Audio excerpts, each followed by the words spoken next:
It is super frosty out. It's 28 degrees. But we're going to go out here and try to catch them the best we can. And like always, whatever we're catching them on, we're going to talk about it, the location and everything. We're going to break it down. So let's go.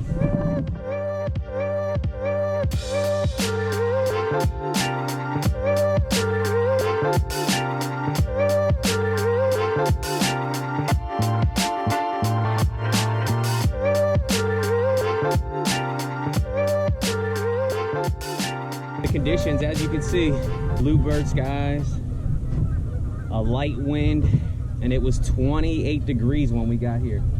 28 degrees, and the wind's supposed to pick up tremendously throughout the day. I think it's going to peak out maybe about like 9 or 10 miles an hour, which should probably help us. So usually during the wintertime, the wind is your friend. Make sure you're following that wind. If you got wind blowing from the west, fish those wind-blown banks on the east side. Last week it was a little bit warmer. I think the temperature got up into the mid-50s, maybe a little bit warmer than that. The water temperature was about 51 degrees, and these fish were about like 20, maybe 20 yards off of these key locations like main lake points, ledges and things in that sort. Hard bottom areas, and they were actually suspended at about 5 to 6 feet. So we'll keep our eyes on the graph and just see what we can see and see kind of how they're relating to this temperature in the water. But we're just gonna come out here and make some casts and see what they're doing. Still nothing on the graph. It's very important that you keep your eyes on the graph. You don't necessarily need a graph, but if you have one, keep your eyes on it. A lot of the times you'll see them on it and you'll know exactly what to do. Not only will the fish tell you what they want or what they're doing, but your electronics can help out tremendously. Keeping my head on a swivel too, for any kind of swirls or activity, maybe birds, see what they're doing. I've seen some activity out here close to one of those main lake points. We just seen some right here. I've seen a little bit of activity down there on that point. So, you know, points could play a huge factor today. Just depends on what bait they want and how you present it to them.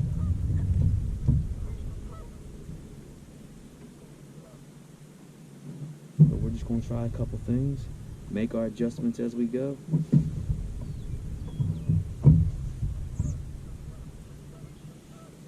Right now, it looks like every fish that I see on the graph, they're kind of glued to the bottom.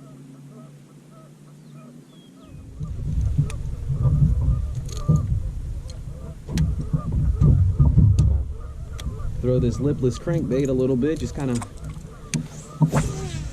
cover a little bit more water.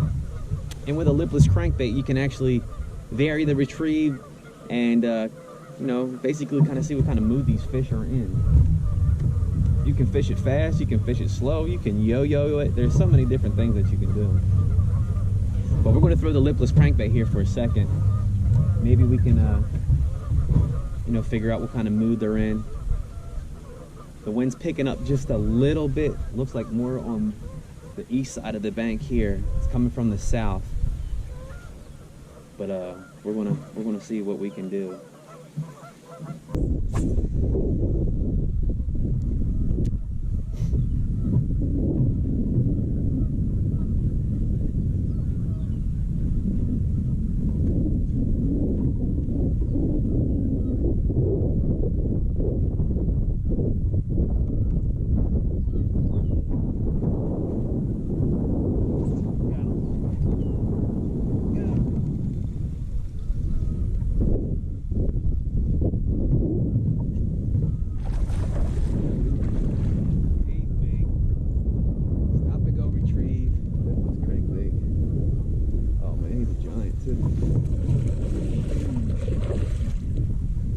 Huge. Oh my goodness. Stop and go retrieve. Oh, this thing is giant.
498, almost 5.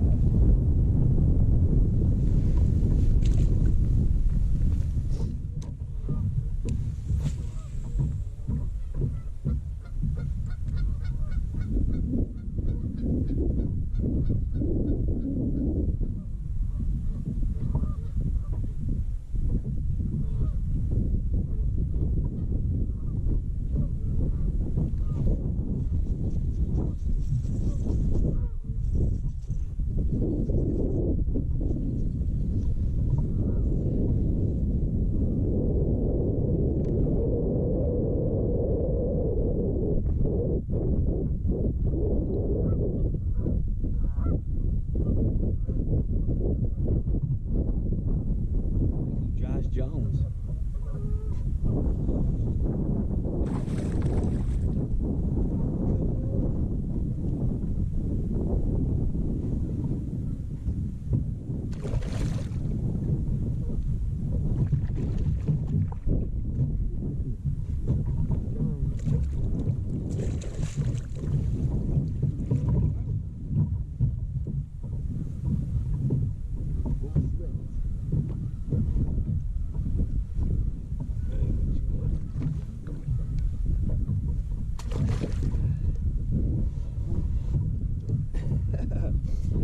There it is, Josh Jones. Just watched Bass University. He talked about that 6 cent swim jig, the 3/8 ounce. Cut the weed guard off of there. No trailer. That's how I just caught that giant right there. Let's go. 489. So we have a 795, a 498, a 489, and we're at 1783 right now. Guys, it was 28 degrees this morning. It's still pretty cold. Look at the gut on that. Let's go. Get out of here. So this is it right here. Super small profile. Kept the skirt on there. Didn't even trim the skirt. Trim the weed guard off of there and just have it exposed like that. Josh Jones was just on Bass University talking about his setup and what he does. And he catches the majority of his giants on that bait right there. I wasn't really sure how he fished it. I didn't really watch it all the way through. But the stop and go retrieve, so all I'm doing is I'm throwing it out there. I'm letting it kind of sink to the bottom and just giving it like almost like you're creeping it on the bottom and just giving it a couple pops. Creeping it on the bottom, give it a couple pops, and that's how we got bit. So we're on 3 fish right now, and we're over 17 pounds. So our key locations are like main lake points, and then there's actually a little ledge over there, and a ledge is obviously got some hard bottom to it as well. Right up on the top of that to where it drops off, it's kind of hard right there. That's what creates that ledge, and that's where we caught our biggest one yet so far. But a bait that looks or replicates a shad, a bait fish, that's what did it for us today. We did break off on a robo worm today on a drop shot, but that happens. It felt really big too.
What we got? We got a dino?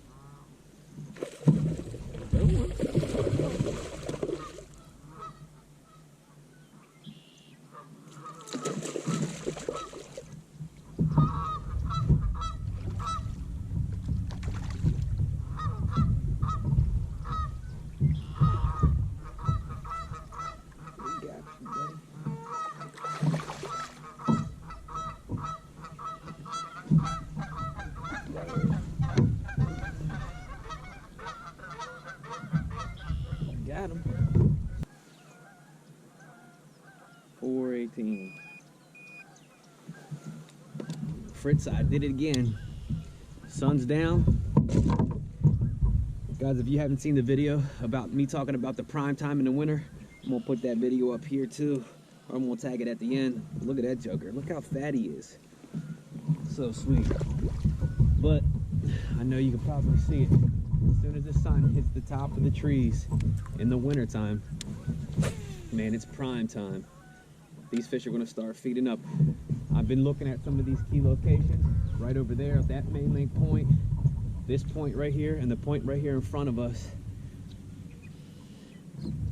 I've just seen a lot of activity. Just been letting it sit there, and this is the second bite I got right here, and the sun's down. So look at the activity behind us there. Oh, I just got smoked again. I just let it sit there. And I can see the activity over there on that point right there, that main lake point. But guys, we've been targeting main lake points today. Hard bottom areas, especially when it's cold. You know, those hard bottom areas will warm up a lot quicker, and those fish may be there. And sometimes, even if they are there, you have to kind of force feed them. And what I mean by that, you got to, you know, trigger a bite. You got to use a bait that will cause a reaction strike or fish unbelievably slow.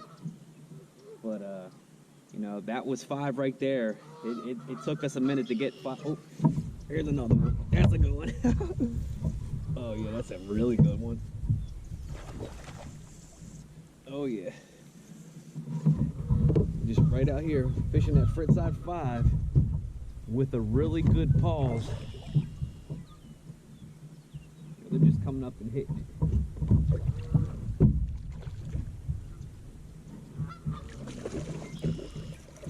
Oh man, he's smoking too. Get in there, boy.